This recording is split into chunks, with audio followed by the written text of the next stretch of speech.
students, we have studied the chapter haloalkanes and haloarenes. So, for quick revision, I am just turning the pages what we have studied. Okay.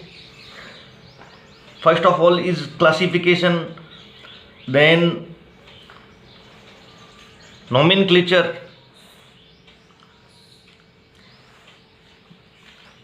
IUPAC names, okay, nature of carbon halogen bond, formation methods,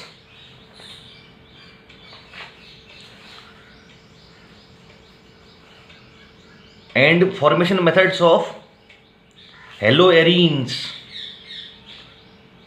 by electrophilic substitution reaction and Sand-Meier's reaction. It is very important reaction, Sand-Meier's reaction.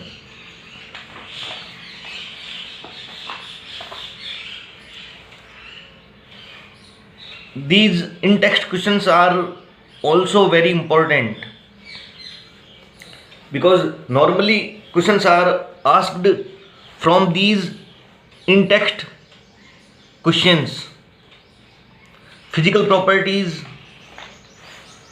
already you know that lower members are gaseous due to low molecular mass and higher members are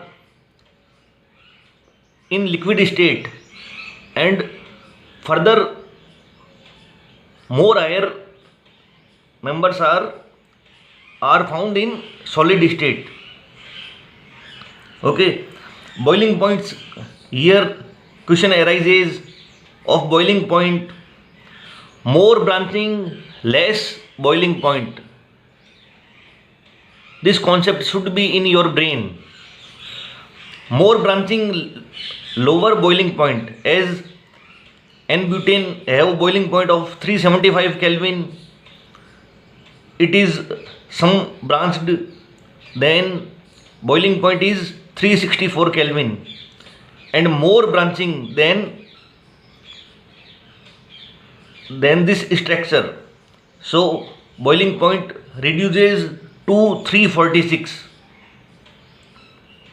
Okay, and here one another important question is boiling point of para isomers in dihalobenzenes.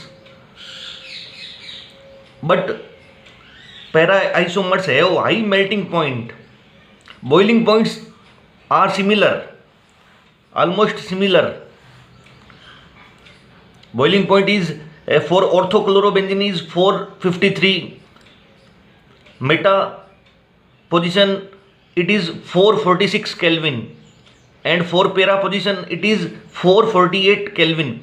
So boiling point is nearly similar for each other, but melting point is very different, as 323 is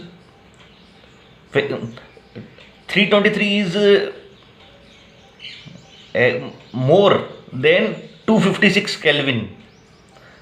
So why para position have more melting point than ortho and meta position?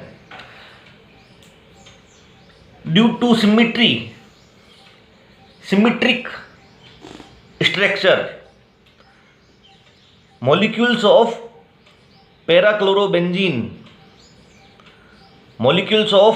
para-dichlorobenzene fits in crystal lattice,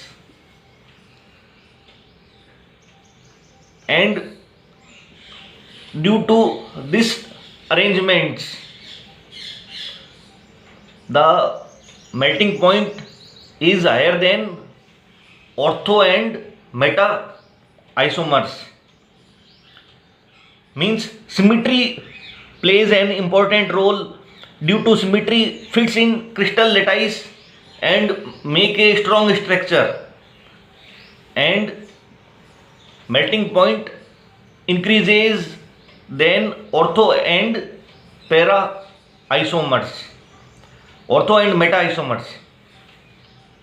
Okay, solubility, organic compounds are slightly soluble or nearly insoluble in water, because water is a polar solvent and organic compounds are non-polar in nature. So these organic compounds are less soluble in water or slightly soluble in water, but organic compounds are soluble in another organic compound as acetone, ethanol. These are good solvents for organic compounds. Reaction of haloarenes we have already studied. Nucleophilic substitution, elimination reactions with metals.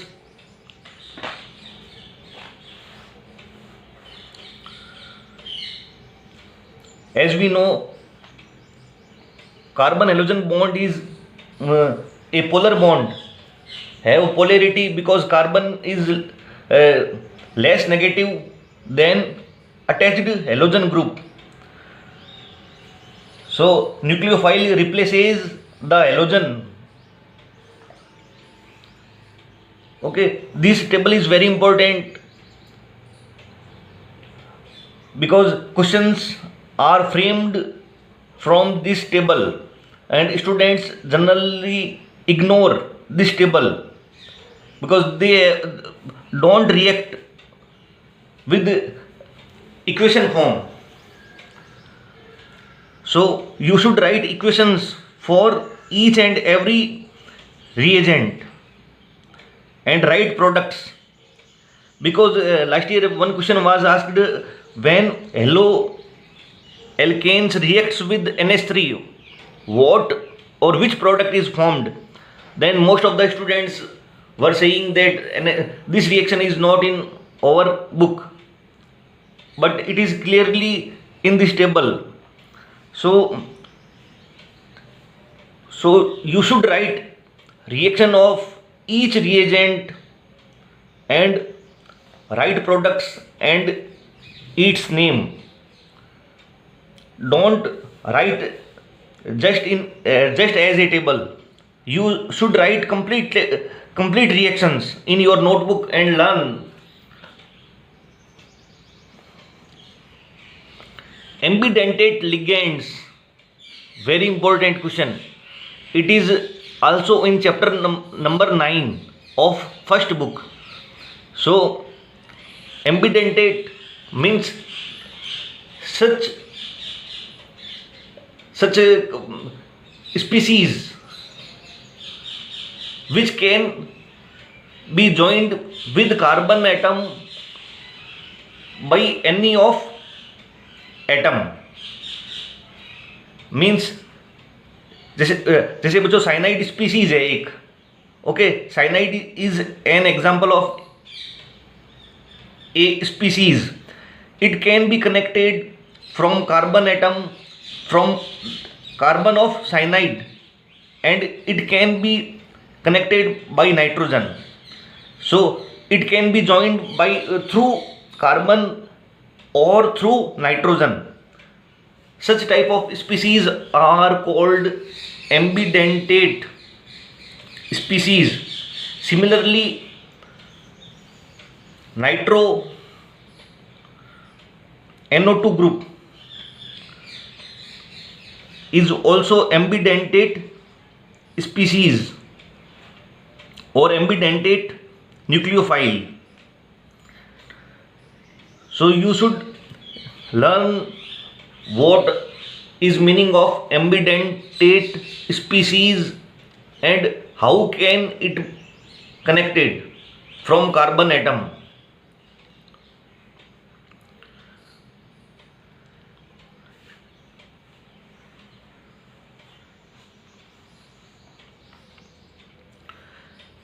The reaction of KCN, AgCN, KNO2, AgNO2, these four reactions are very important. All reactions are important, but these four reactions are very important because inversion of configuration means product है, जैसे बच्चों cyanide में तो CN सीधा attach होगा, लेकिन ये AgCN में ये N से अटैच होगा। इसका रीज़न यहाँ बताया हुआ है, यहाँ देखिए बच्चों इसमें, ठीक है। ये इंपॉर्टेंट क्वेश्चंस फ्रेम होते हैं यहाँ से। केमिस्ट्री में एक एक लाइन इंपॉर्टेंट है बच्चों, जितना आप पढ़ेंगे उतना आपको आएगा, ठीक है। तो AgCN में बच्चों देखो ये CN से कार्बन से अटैच होगा और KCN में RCN बनेगा।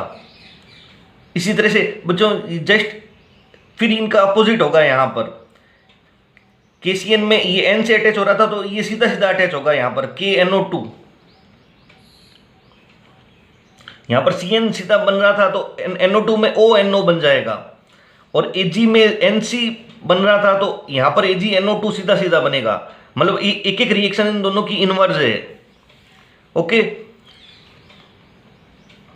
तो जैसे ये अटैच होंगे उसी के अकॉर्डिंग इसका नाम हो जाएगा। जैसे ONO ऑक्सीजन के थ्रू अटैच होता है तो उसको बोलते हैं नाइट्राइट, और इसको बोलेंगे नाइट्रो, ठीक है। तो इसका नेम क्या हो जाएगा, नाइट्रो एल्केन और alkyl nitrite.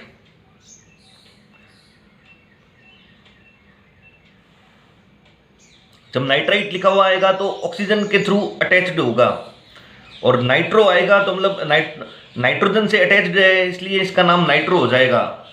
CN means nitrile. 11th class की IUPAC में आपने पढ़ा है। कार्बन को हम काउंटिंग में जब, क्योंकि कंटिन्यू एक चेन बन रही है तो इसको शामिल करेंगे, ओके, तो इसका नाम हो जाएगा नाइट्राइल, और इसमें कार्बन को इंक्लूड नहीं करेंगे। एल्किल इसमें आ जाएगा आइसोनाइट्राइल। यहाँ पर ये वाला कार्बन है वो अटैच नहीं होगा, मतलब काउंटिंग में नहीं आएगा, तो यहाँ पर इसका नाम हो जाएगा आइसोनाइट्राइल, और RCN का नेम हो जाएगा नाइट्राइल। तो बच्चों यहाँ तक अच्छी तरह से आप पढ़ लीजिए, ठीक है। इसमें ये रीज़न बता रखा है कि KCN है वो आयनिक है और provides cyanide ion in solution, although both carbon and nitrogen atoms are in a position to donate electron pairs.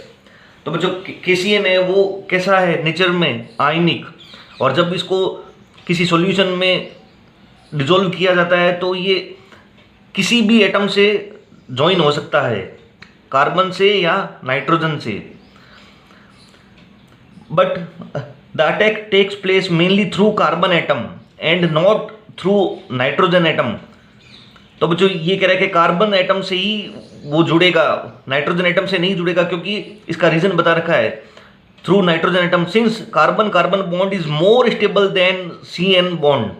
तो स्टेबिलिटी कार्बन कार्बन बॉन्ड की ज़्यादा होती है कार्बन नाइट्रोजन बॉन्ड से। तो ये बात आपको लिखनी पड़ेगी बच्चों, छोटे छोटे क्वेश्चन यहाँ से फ्रेम होते हैं। कार्बन कार्बन बॉन्ड की स्टेबिलिटी है वो कार्बन नाइट्रोजन बॉन्ड से ज़्यादा होती है, ठीक है। AgCN इज मेनली कैसा है, कोवलेंट।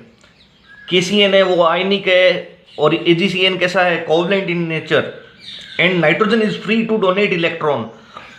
और यहाँ पर नाइट्रोजन फ्री है अपने इलेक्ट्रॉन्स डोनेट करने के लिए, donate electron pair forming isocyanide as the main product. और आइसोसाइनाइड है वो मेन प्रोडक्ट के फॉर्म में प्रोड्यूस होता है।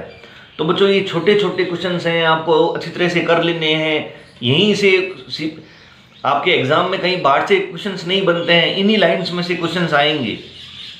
और बहुत सारे स्टूडेंट्स को पता ही नहीं होगा कि ये दे भी रखे हैं बुक में या नहीं दे रखे। ये हर साल ये रिएक्शंस आती है, AgCN, KNO2, AgNO2 और KCN, ये 4 रिएक्शंस में से 1-2 रिएक्शन आपको हर पेपर में मिलेगी। फाइनल एग्जाम के किसी भी पेपर में कहीं ना कहीं ये रिएक्शन होगी, लेकिन बहुत सारे स्टूडेंट्स को पता ही नहीं होता कि ये रिएक्शन, और वो सीधा सीधा इसको अटैच करते हैं। KCN है तो सीधा CN जोड़ दिया, AgCN है तो सीधा CN अटैच कर दिया, KNO2 है तो सीधा NO2 जोड़ दिया, AgNO2 है तो सीधा NO2 अटैच कर दिया। तो बच्चों ऐसा नहीं है, एल्किल नाइट्राइट और नाइट्रो एल्किन, ठीक है। नाइट्राइट में तो O से जुड़ेगा तो वो नाइट्राइट हो जाएगा, और नाइट्रो में पूरा N से जुड़ेगा तो वो नाइट्रो ग्रुप में आ जाएगा। इसी तरह से नाइट्राइल है, CN से जुड़ेगा तो नाइट्राइल आ जाएगा। AgCN होगा तो उल्टा जुड़ेगा, ये N से अटैच होगा तो NC बन जाएगा, तो मतलब ये आइसोनाइट्राइल हो जाएगा। तो बच्चों इन छोटी छोटी चीज़ों को ध्यान रखिए, ठीक है। पढ़ना तो पड़ेगा, केमिस्ट्री है वो टफेस्ट सब्जेक्ट में से है। ऐसा नहीं है कि बच्चों किताब एक बार ओपन की और 1-2 दिन पढ़े और उसमें पास हो जाओगे, ऐसा नहीं है। इसमें कंटिन्यू आपको पढ़ना पड़ेगा। कई बार आता है बच्चों, आपको ब्रेन में उसका आंसर पता है, लेकिन उसको लिखने की भी एक आर्ट होनी चाहिए। आप अपनी बात को अच्छी तरह से लिख सकें, वो भी आपको आना चाहिए, ठीक है। तो इनको अच्छी तरह से लिखना सीख लीजिए और शॉर्ट इसके नोट्स बनाइए, और उन शॉर्ट नोट्स को आप रिवाइज करते रहिए वीकली। अगर डेली तो चलो बहुत सारे सब्जेक्ट हैं, लेकिन उसको वीकली आप कम से कम रिवीजन करते रहें ताकि भूले नहीं तो ये लैंग्वेज है यहाँ से थोड़ी सी टर्न्ड लैंग्वेज है, ठीक है। कार्बन कार्बन बॉन्ड है वो मोर स्टेबल है CN से, तो ये यहाँ पर आपको याद रखना पड़ेगा। और AgCN कोवलेंट है, और फिर उसका दूसरा रीजन क्या है, नाइट्रोजन एटम फ्री है अपने इलेक्ट्रॉन पेयर डोनेट्स करने के लिए, तो वो N से अटैच होगा, मतलब नाइट्रोजन है वो बॉन्डिंग में पार्टिसिपेट करेगा किसी अदर कार्बन एटम के साथ में, ठीक है। तो ये छोटे छोटे क्वेश्चंस बनते हैं, इनको आप अच्छी तरह से कर लीजिए बच्चों। इसके बाद में SN1 SN2 रिएक्शंस मैंने क्लास में अच्छी तरह से एक्सप्लेन कर ही दी थी बोर्ड पर, तो ये आपको आना चाहिए। इस तरह से आपको स्ट्रक्चर बनानी आनी चाहिए। ये ट्रांजिशन फेज है, ठीक है। तो ट्रांजिशन फेज को आपको बताना आना चाहिए इस तरह से। बल्कि ग्रुप होते हैं तो इसके कारण SN2 रिएक्शन है वो स्लो हो जाती है। तो जितना छोटा ग्रुप होगा उतनी SN2 रिएक्शन फास्ट होगी, और जितना बल्कि ग्रुप होगा उतनी रिएक्शन पॉसिबल नहीं होगी। जबकि SN1 में जस्ट अपोजिट है, उसमें बल्कि ग्रुप होते हैं, क्योंकि उसमें किसका फॉर्मेशन होता है, कार्बोकेटाइन का। तो कार्बोकेटाइन जितना ज़्यादा, जैसे 3 डिग्री कार्बोकेटाइन है तो मतलब सबसे बल्कि होता है। 2 डिग्री कार्बोकेटाइन है वो उससे कम बल्कि होता है, ओके। तो 3 degree carbocation is more stable then 2 degree carbocation, and 2 degree carbocation is more stable than 1 degree carbocation, and 1 degree carbocation is more stable than methyl carbocation। तो ये आपको पता है बच्चों, तो इसके अकॉर्डिंग आपको ये रिएक्शन आनी चाहिए। जब भी ये SN2 रिएक्शन के बारे में पूछे तो आपको इस तरह से ट्रांजिशन फेज बताकर आपको पूरा बताना है, ओके। और जब SN1 रिएक्शन पूछे तो कभी भी आपको इसको सीधा एक ही स्टेप में ख़त्म नहीं करना है। SN1 में हमेशा 2 स्टेप्स होती है, तो आपको 2 स्टेप्स इस तरह से, फर्स्ट स्टेप में जो स्लो स्टेप होती है उसमें कार्बोकेटाइन बनता है, तो आपको फर्स्ट स्टेप में कार्बोकेटाइन का फॉर्मेशन करना है, और सेकेंड स्टेप में न्यूक्लियोफाइल अटैक करेगा तो प्रोडक्ट बनेगा। और ये भी आपको पता है कि SN1 में तो रेसिमिक प्रोडक्ट बनते हैं, आधा 50% प्रोडक्ट होगा तो वो एक तरफ OH ग्रुप होगा मान लेते हैं, और दूसरी तरफ में आधा 50% प्रोडक्ट होगा तो वो उसमें OH ग्रुप है वो दूसरी तरफ अटैच होगा। लेकिन इसमें SN2 रिएक्शन में मेनली इन्वर्टेड प्रोडक्ट बनता है, एक ही तरह का प्रोडक्ट बनेगा, और जस्ट वो कैसा होगा, इन्वर्टेड होगा। तो ये सब चीज़ें मैंने क्लास में जब क्लास ली थी बोर्ड पर इसको बताया हुआ है अच्छी तरह से। अब जो स्टूडेंट नहीं थे तो वो उनको अब नहीं पता होगा, ठीक है।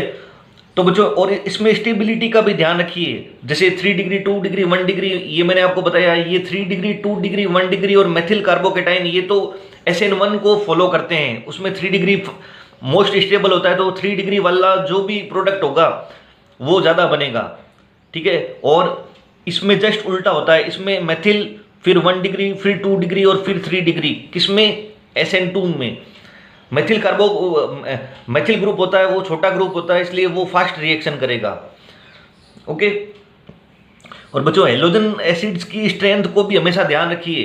हेलो एसिड्स होते हैं उसमें RI सबसे ज़्यादा, ये for a given alkyl group reactivity of halide. तो बच्चों रिएक्टिविटी ऑफ हेलाइड्स है वो RI RBr RCl और RF होगा इसमें, ठीक है। इसके पीछे ये छोटे छोटे क्वेश्चंस दे रखे हैं, 2 साल से देख रहा हूँ बच्चों प्री बोर्ड में। लास्ट ईयर भी इसमें से ये इसी में से क्वेश्चंस बने थे, और इस साल भी जो प्री बोर्ड में जैसे इस बार ये आ गया था तो लास्ट ईयर ये वाला क्वेश्चन था। तो बच्चों ये इन्हीं में से ही ये क्वेश्चंस फॉर्म होते हैं, इनको अच्छी तरह से कर लीजिए आप, यहाँ तक तो मैं आपको करा चुका हूँ। क्रिएलिटी मैंने बता दी थी क्लास में, इनेंटियोमर्स के बारे में मैंने आपको बता दिया था, ठीक है। और रिटेंशन, ये छोटी छोटी टर्म्स है वो भी मैंने आपको बताई थी। ये देखिए बच्चों, यहाँ पर रिटेंशन, इन्वर्जन और रेसिमाइजेशन, इसके बारे में मैंने आपको बता दिया था। और फिर भी अगर किसी को नहीं समझ में आया तो कभी क्लास होगी बोर्ड पर तो आप पूछ लीजिए मुझसे, ओके। तो बच्चों फिर इसके आगे नेक्स्ट वीडियो में मैं आगे और कराऊंगा।